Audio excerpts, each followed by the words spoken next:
rapaz? Ontem o Palmeiras precisou só de um tempo pra sapecar um 3-0 no Vasco, né? E resolver o jogo. O segundo tempo foi mais naquele ritmo de treino, se poupando em campo, né? Pensando aí na maratona de jogos.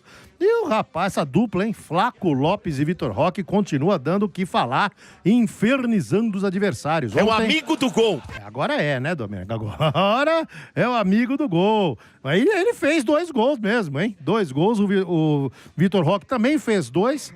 Um no primeiro tempo e no segundo, 2 belos gols, só que o segundo foi anulado por impedimento, né? Aquele que seria o 4º gol do Palmeiras e o segundo do Vitor Roque. Fato é que o Vasco da Gama, na transmissão de ontem, eu falei pro pessoal aqui da transmissão palmeirense, olha, a gente nunca sabe que Vasco os adversários enfrentarão, porque o time é a cara do treinador, é completamente bipolar. É completamente. Você pode pegar um Vasco que mete 6 no Santos ou um Vasco que toma de 3 do Penapolense. Não dá pra saber. Né? E ontem, no primeiro tempo, já viu, começou com 5 minutos já tomando gol e tal, lambança. Falei pro seu Bento, tá vendo? Hoje é aquele Vasco que costuma tomar essa pecada. E foi assim, né? Ô Costa, como é que você viu esse jogo de ontem, hein? O Vasco pagou, né? Bateu no filho do Palmeiras. Isso. Bateu de 6 no filho do Palmeiras e achou que ia ficar por isso mesmo. Não ficou. Tomou 3.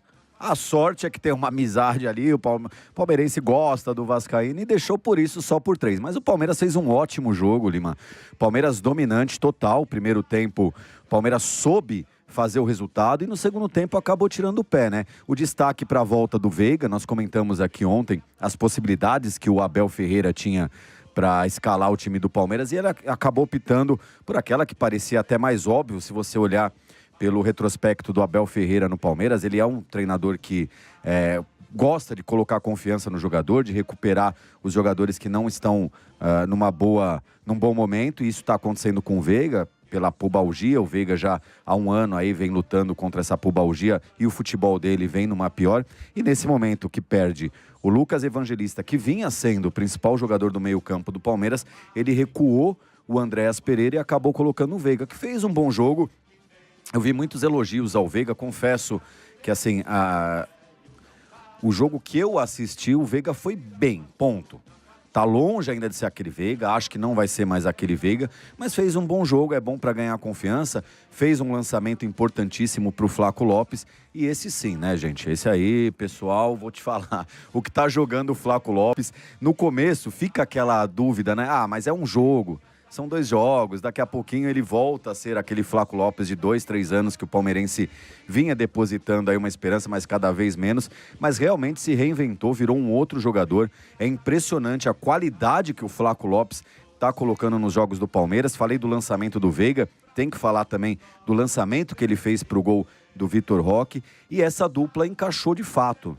É uma dupla que está muito bem entrosada, se complementam em campo, né? Um consegue, de uma forma impressionante, adicionar no que o outro precisa ali no momento e se gostam. Você vê isso claramente quando um faz gol. A gente está com a imagem aí dos dois se abraçando.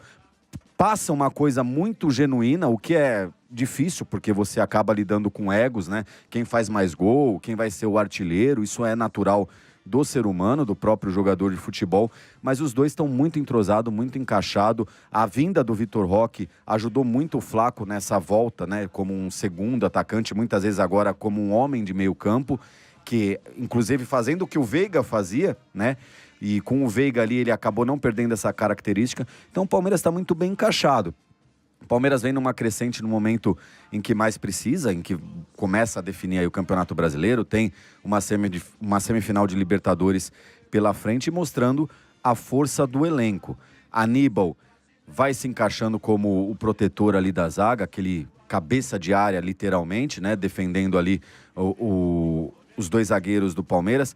O Giai um pouquinho abaixo, o Giai volta a ter uma baixa aí no time do Palmeiras, talvez pela reserva, pela não sequência de jogos que vinha tendo, tá numa baixa. Piquerez está também um pouco longe daquele auge que o Piquerez teve em 22, 23 com a camisa do Palmeiras, mas no total o time do Palmeiras muito bem entrosado, muito bem encaixado e com peças importantes para reposição também, Lima.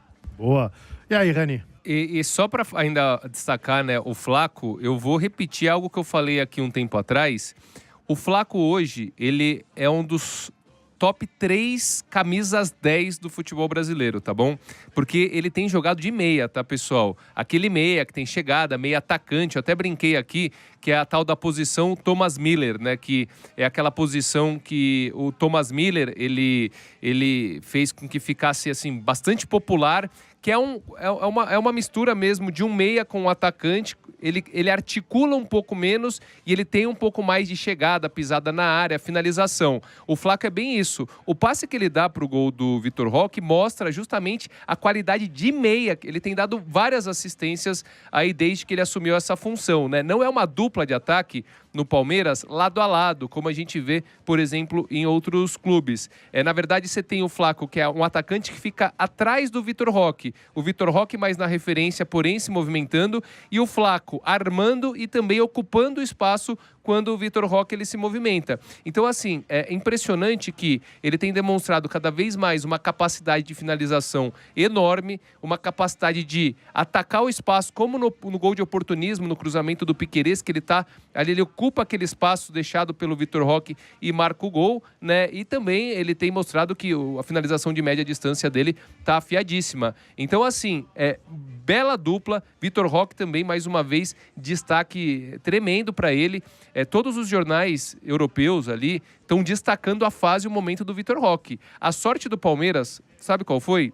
Que o Palmeiras foi lá, apostou e pagou no Vitor Roque. Falou, né, é caro. Um monte de gente falou, nossa, que absurdo, pagar não sei o quê. Eu comentei aqui também, para não ser engenheiro de obra pronta. Eu falei, ó, o Vitor Roque, ele é novo ainda. O Vitor Roque, ele tem muito para evoluir como jogador. Então, pagar esse valor é arriscado, porque é um valor substancial. Mas o Palmeiras ainda pode ter um retorno muito grande, técnico, dentro de campo, e depois ainda vender o cara de novo. Então, o Vitor Roque, você vê nas manchetes europeias, tá todo mundo elogiando o momento insaciável. Você vai lá, coloca nos periódicos espanhóis, insaciável, que momento, etc. E é verdade, né? Então, assim, dupla, não tenho o que falar da dupla Flaco e Vitor Roque. Como eu disse, Vitor Roque é um dos maiores centroavantes aí do futebol brasileiro na atualidade.